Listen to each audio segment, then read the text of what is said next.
Assalamualaikum warahmatullahi wabarakatuh.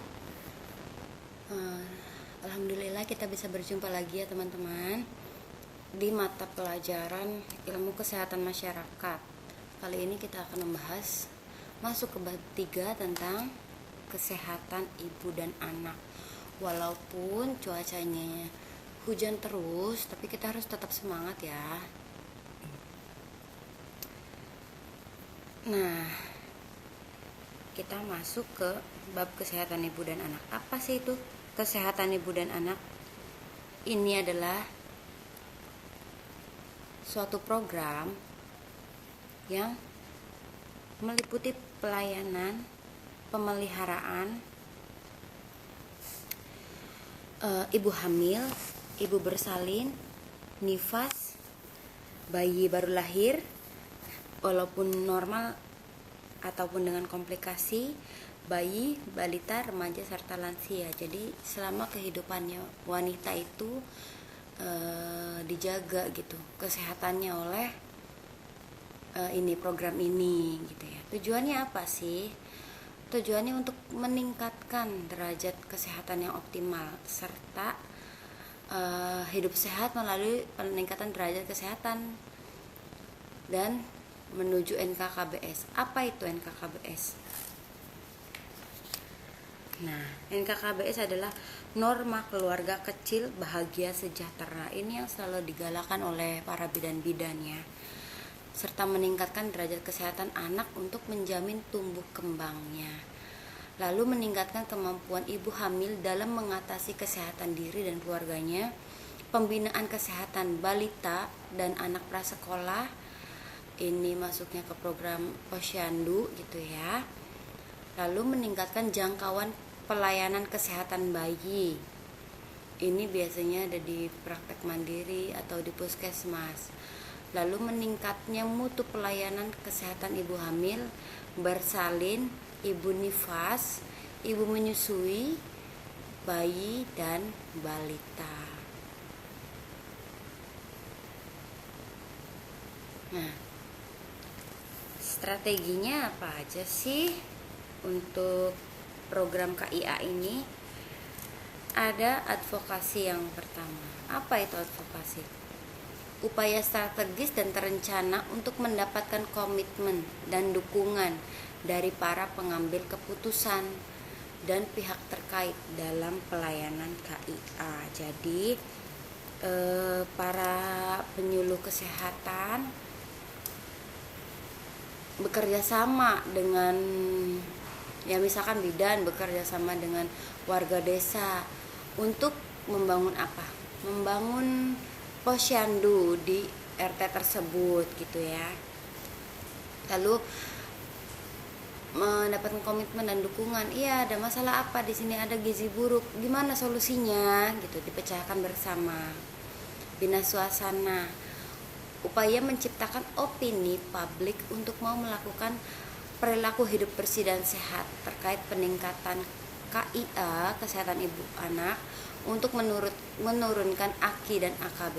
Ada yang tahu AKI dan AKB itu apa? Ini yang jadi PR kalian ya, cari. Kemudian ada pemberdayaan masyarakat, yaitu upaya menumbuhkan kesadaran, kemampuan masyarakat dalam mencegah dan mengatasi masalah KIA. Kegiatan ini tuh masyarakat diharapkan mampu berperilaku hidup bersih dan sehat dan berperan serta dalam pemberdayaan masyarakat di bidang KIA. Jadi masyarakat ini jangan cuek-cuek aja gitu ya, dibangunkan, disadarkan, ayo dong peduli kayak gitu. Kemudian kemitraan, kerjasama antar individu, kelompok, orang masyarakat untuk berperan aktif dalam upaya peningkatan di KIA. Ya ini posyandu, penyuluhan gizi ibu hamil dan balita, senam hamil gitu. Ini kan yang melakukan semuanya warga masyarakat serta penyuluh kesehatan gitu. Lanjut, cara pengelolaan dan pelayanan KIA. Tujuannya apa sih? untuk memantapkan dan meningkatkan jangkauan serta mutu pelayanan KIA secara efektif dan efisien. Nah, yang dilakukan apa aja? Peningkatan pelayanan antenatal. Antenatal nih apa? Sebelum kelahiran gitu ya. Bagi seluruh ibu hamil di seluruh pelayanan kesehatan sesuai dengan mutu dan standar. Lalu peningkatan pertolongan persalinan oleh tenaga kesehatan. Lalu peningkatan pelayanan kesehatan bayi baru lahir sesuai dengan standar juga tentunya ya. Pokoknya semuanya dilakukan sesuai standar dan yang melakukannya hanya petugas kesehatan. Gitu. Pelayanan KIA ini apa aja ya? Nah, sebelum kelahiran biasanya disebutnya antenatal care ya. 1 kali pada trimester pertama, jadi 3 bulan pertama biasanya ibu hamil itu datang ke petugas kesehatan minimalnya 1 kali nih untuk iya apa betul ya saya hamil gitu, untuk memeriksa kondisinya. Lalu 1 kali pada trimester kedua, jadi pada usia 4 bulan sampai 6 bulan minimal 1 kali datang ke petugas kesehatan. Ya, lalu 2 kali pada trimester ketiga, jadi pada 7 bulan sampai kelahiran mereka datang cek 2 kali minimalnya. Untuk apa sih ini? Untuk persiapan persalinan gitu. Diarahkan untuk persiapan persalinan. Apa yang dilakukan? Pemeriksaan tinggi badan dan berat badan. Kalau tinggi badannya kurang atau berat badannya obesitas, nanti kita akan melakukan tindakan gitu ya, intervensi untuk si ibu ini. Lalu mengukur tekanan darah. Jika hipotensi dan hipertensi akan ada intervensi gitu ya. Nilai status gizi dengan mengukur lingkar lengan atas ya ini. Kalau nilainya kurang dari 14 cm akan ada rujukan. Kemudian ukur tinggi fundus uteri, sesuai nggak sih usia kehamilannya dengan tingginya, apakah dia kurang gizi atau gimana gitu, atau ada kelainan bayinya gitu ya. Lalu lihat presentasi dan detak jantung janin. Presentasinya apa ini? Bokong atau kepalanya presentasinya wajah atau belakang kepala gitu ya. Detak jantung janin diukur lah, ini janin stres enggak gitu kan, masih ada enggak detak jantung janinnya gitu. Lalu dilakukan imunisasi tetanus toksoid. Untuk apa? Untuk mencegah infeksi. Lalu penggunaan tablet Fe atau tambah darah 90 tablet selama hamil minimalnya. Lalu lakukan tes urin, tes lab ya, urin dan darah gitu khusus, seperti HBsAg untuk mendeteksi hepatitis B, HIV, sifilis, malaria, penyakit TB, tuberkulosis, dan talasemia. Lalu lakukan tata laksana kasus jika ditemukan kasus saat pemeriksaan ini. Kemudian konseling perencanaan persalinannya untuk mencegah komplikasi P4K dan KB pasca salin. Nah, pertolongan persalinan bisa dilakukan oleh siapa? Oleh spesialis obgyn atau dokter kandungan, dokter umum, dan bidan. Agar apa sih? Hanya mereka ini yang boleh menolong? Ya agar ada pencegahan infeksi, persalinannya sesuai standar. Dilakukan juga manajemen aktif skala 3, yaitu bagian pengeluaran plasenta ya. Lalu jika ada kasus langsung rujuk gitu ya. Lakukan juga inisiasi menyusui dini, melakukan injeksi vitamin K dan salep mata pada bayi baru lahir. Kalau orang yang nggak kompeten nggak akan melakukan ini tuh. Deteksi hamil, deteksi dini kehamilan berisiko. Nah, faktor ibunya, kelahiran pertama, kehamilan pertama maksudnya usianya kurang dari 20 tahun atau lebih dari 35 tahun. Anak lebih dari 4, jarak persalinan sebelumnya dengan yang sekarang kurang dari 2 tahun. Misalkan anak baru setahun si ibu udah hamil lagi gitu. Atau anak udah lebih dari 10 tahun ibu baru hamil lagi. Tinggi badan kurang dari 145 cm, kemungkinannya ini panggul sempit ya. Berat badan kurang 38 kilo atau nilainya, maaf tadi kan saya bilang nilainya kurang dari 14 cm ya. Nilainya kurang dari 23,5 cm. Kemudian dia punya penyakit diabetes mellitus, hipertensi, dan cacat kongenital, harus dirujuk. Kelainan bentuk tubuh, tulang belakang atau panggul. Jadi misalkan dia punya kelainan panggulnya, panggul sempit gitu, segera rujuk, bukan ranah bidan atau petugas kesehatannya yang menolong, harus dokter spesialis gitu. Kemudian faktor kehamilannya nih, HB, kadar darah kurang dari 8 gram, tekanan darah sistolik lebih dari 140, maaf.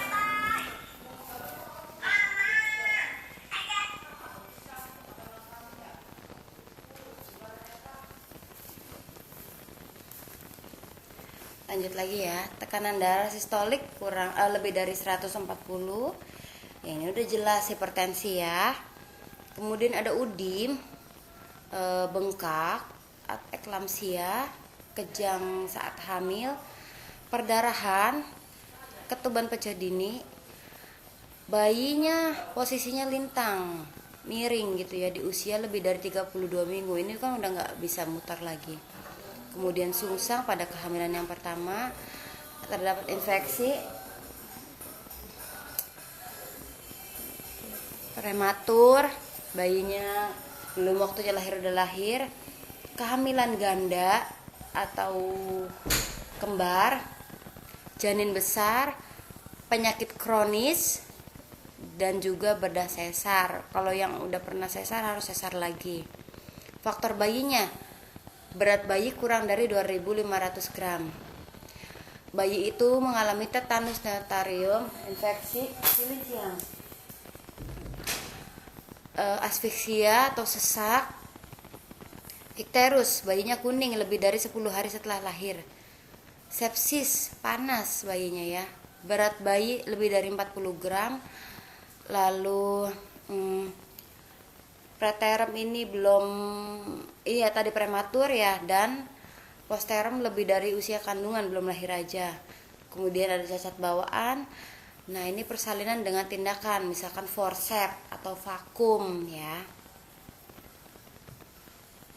Indikator pelayanan kesehatan ibu dan anak, yaitu akses pelayanan K1, cakupan pelayanan ibu hamil, cakupan persalinan PN,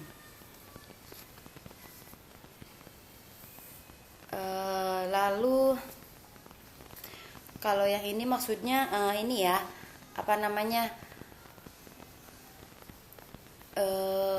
jadi si ibu hamil melakukan pemeriksaan 4 kali dalam ininya ya, dalam kehamilannya. Lalu PN ini persalinan oleh tenaga kesehatan.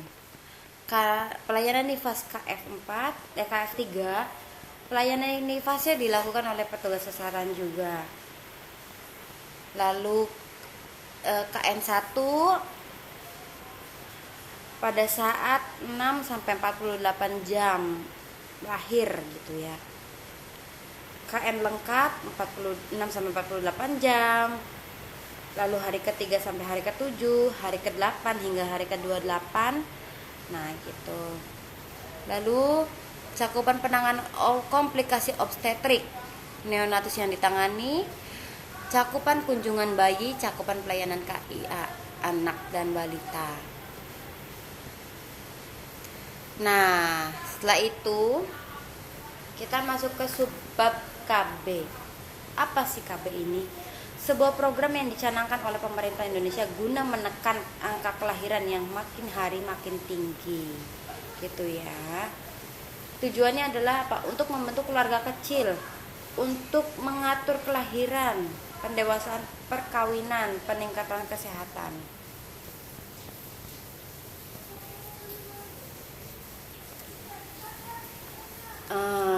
Lalu juga untuk meningkatkan kesehatan ibu dan anak. Oke.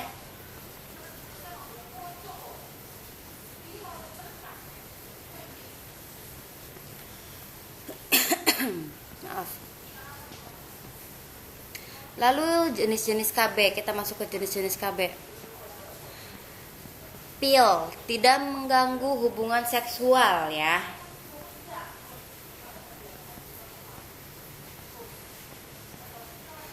Lalu kalau dilakukan suntikan-suntikan ini ada suntikan yang sebulan dan 3 bulan. Sangat efektif selama tahun pertama penggunaan ya. Klien nggak perlu menyimpan obat, langsung aja datang ke petugasnya. Nah kalau pil ini sering lupa, bahaya apa ya, efek sampingnya kan kita sering lupa gitu minum pil gitu ya, tahu-tahu kecapean tidur aja. Jadi itu ya kurang efektifnya karena kita tidak konsisten minum pilnya. Implan digunakan di lengan atas bawah kulit, di tangan kiri. Nah di tempat kalian kalau mau Nancy tuh di situ ya. Daya gunanya tinggi, tidak mengganggu ASI karena dia hormonal, tidak mengganggu ASI ya. Pengembalian tingkat kesuburan cepat setelah dicabut, langsung subur lagi. Nah biasanya kalau pil dan suntikan nih ya, kalau setelah penggunaan agak lama juga untuk subur laginya gitu. AKDR ini efeknya sangat kecil. Atau kan biasanya kalian suka mendengar ini, ibu-ibu kalian pakai apa namanya, pakai ini pil yang di dalam rahim tuh ya, ini AKDR ya. Biasanya jangkanya 5 tahun sampai 10 tahun. Kondom ini sangat efektif ya jika digunakan dengan benar. Di Infomaret, di Alfamart ini banyak dijual dengan bebas ya. Kemudian tubektomi, yaitu bedah mini untuk memotong, mengikat, memasang cincin pada saluran tuba falopi untuk menghentikan fertilitasi perempuan. Jadi dilakukan ibaratnya mah ini kasarnya dikebiri gitu ya perempuan ini biar nggak hamil. Kalau yang untuk laki-laki disebutnya vasektomi gitu. Nah sekian penjelasan dari saya. Jika ada yang tidak mengerti silakan tanyakan melalui WA ya. Jangan sampai kalian tidak mengerjakan tugas yang saya berikan. Saya tidak mau kalian itu menumpuk tugasnya. Terima kasih. Wassalamualaikum warahmatullahi wabarakatuh.